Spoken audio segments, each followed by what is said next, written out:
Hola, estás en Accedo y ahora voy a hablar de Saussure. Bueno, a diferencia de Peirce, que él habla de una tricotomía abierta, Saussure menciona una bicotomía cerrada. Y él centra el estudio de los signos bajo el seno de la vida social.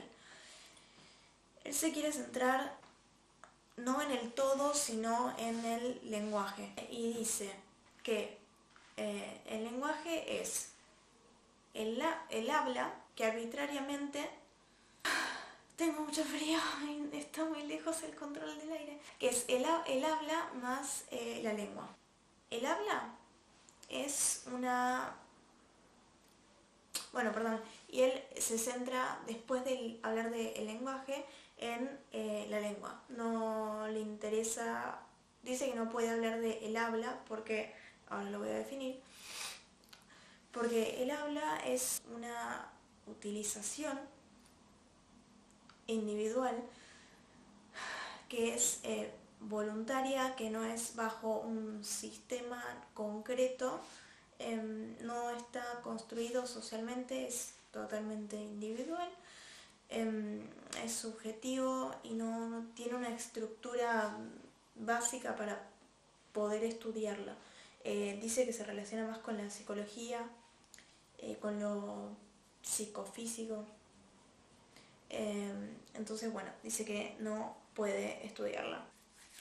Dice que tampoco el habla no tendría relevancia si no existiera una lengua. Y en la lengua la llama...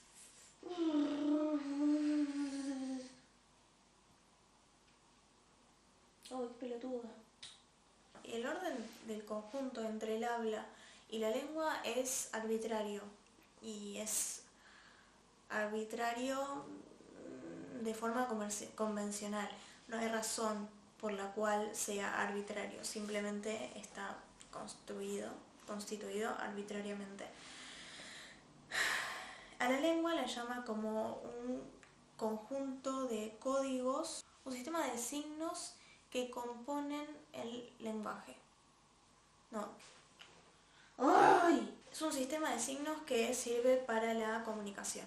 Él define a esto como, primero, que no es individual la lengua, es una construcción social. Él toma referencia en la lengua en lo que es el significante y el significado. Dice que el significado es el concepto y el significante es la huella acústica, el recuerdo sonoro del signo.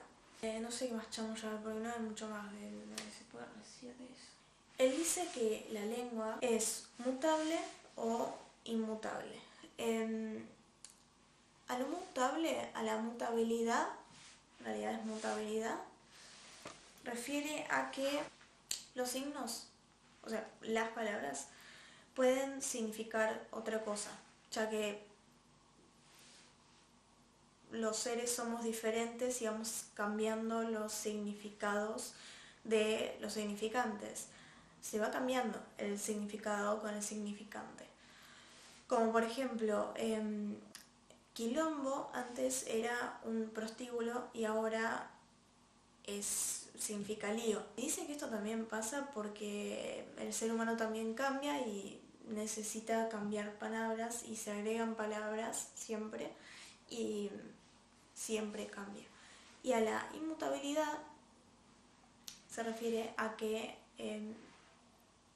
como no hay razón arbitraria, como la arbitrariedad no tiene una razón por la cual es así, no hay razón por la cual no debería ser así. Me refiero a que no hay razón para criticar a las palabras. Son así porque son así y no tienen explicación. Entonces dice que no hay razón lógica para poder cambiarla.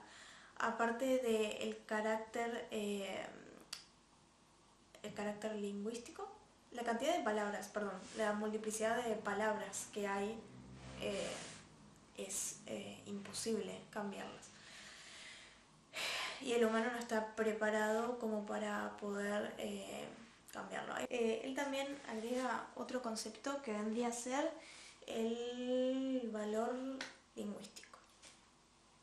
El valor lingüístico se caracteriza por ser, porque un signo es definido como que el signo es la similitud y la diferencia de otro signo.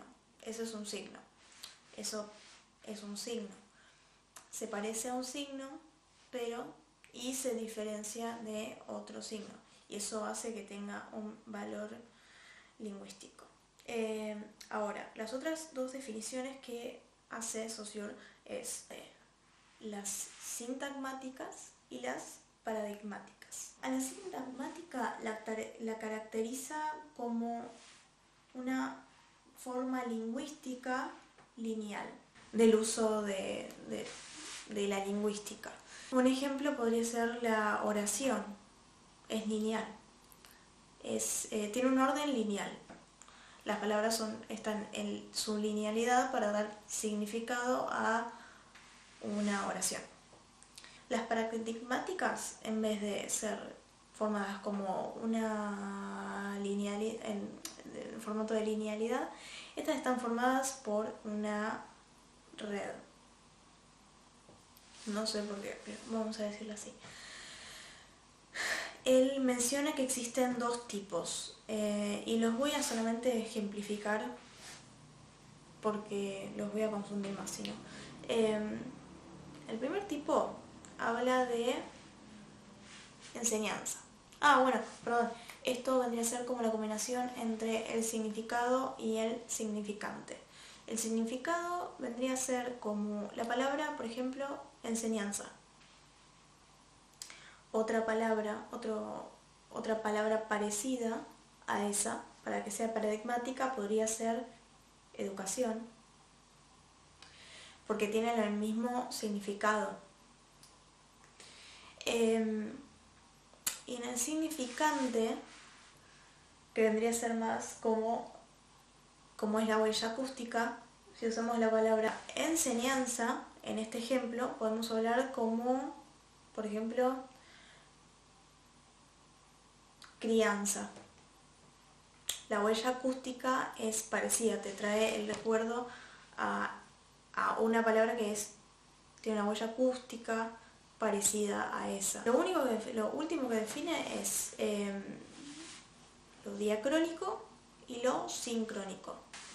Los sincrónicos son elementos de la lengua que no tienen que ver con un periodo de tiempo, que no mencionan la temporalidad. Y lo diacrónico es lo contrario, tiene que ver con un periodo de tiempo. Y básicamente es eso. Eso es todo lo más básico de Saussure. Y bueno, ojalá les sirva a alguno. Y nada, gracias por ver.